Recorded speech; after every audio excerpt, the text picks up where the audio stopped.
साल 2025 छत्तीसगढ़ पुलिस महकमे के लिए किसी एक बड़ी घटना का साल नहीं था। यह साल था लगातार होती घटनाओं का, छोटी छोटी और कहीं कहीं बड़ी वारदातों का, जो पुलिस के मनोबल को गहरे तक चोट पहुंचाती रही। बीते महीने में प्रदेश के अलग अलग जिलों से एक जैसी खबरें सामने आती रही। कहीं ड्यूटी पर तैनात जवानों से मारपीट हुई, कहीं वर्दी फाड़ी गई, कहीं भीड़ ने घेर कर पुलिस की टीम को पीटा और कहीं पुलिस को देखकर डर की जगह बहस और धमकी दिखाई दी। प्रदेश की न्यायधानी में विवाद सुलझाने पहुंची पुलिस पर हमला हुआ। दुर्ग भिलाई में रात्रि गश्त और ट्रैफिक चेकिंग के दौरान जवानों से हाथापाई हुई।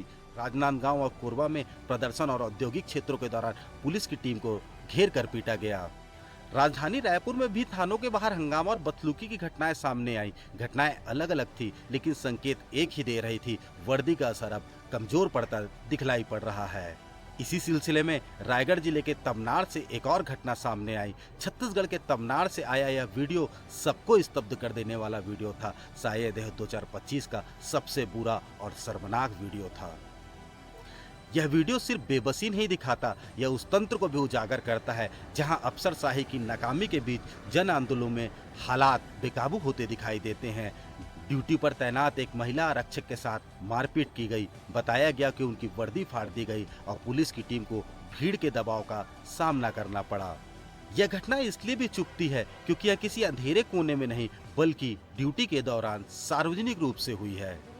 एक महिला पुलिसकर्मी वर्दी में कानून का प्रतिनिधित्व करते हुए और वही वर्दी हमले का निशाना बन गई। संवेदना यहीं से शुरू होती है। पुलिसकर्मी कोई मशीन नहीं होते, वे भी परिवार से आते हैं, घर छोड़कर ड्यूटी पर निकलते हैं और यह भरोसा लेकर खड़े होते हैं कि व्यवस्था उनके साथ खड़ी होगी।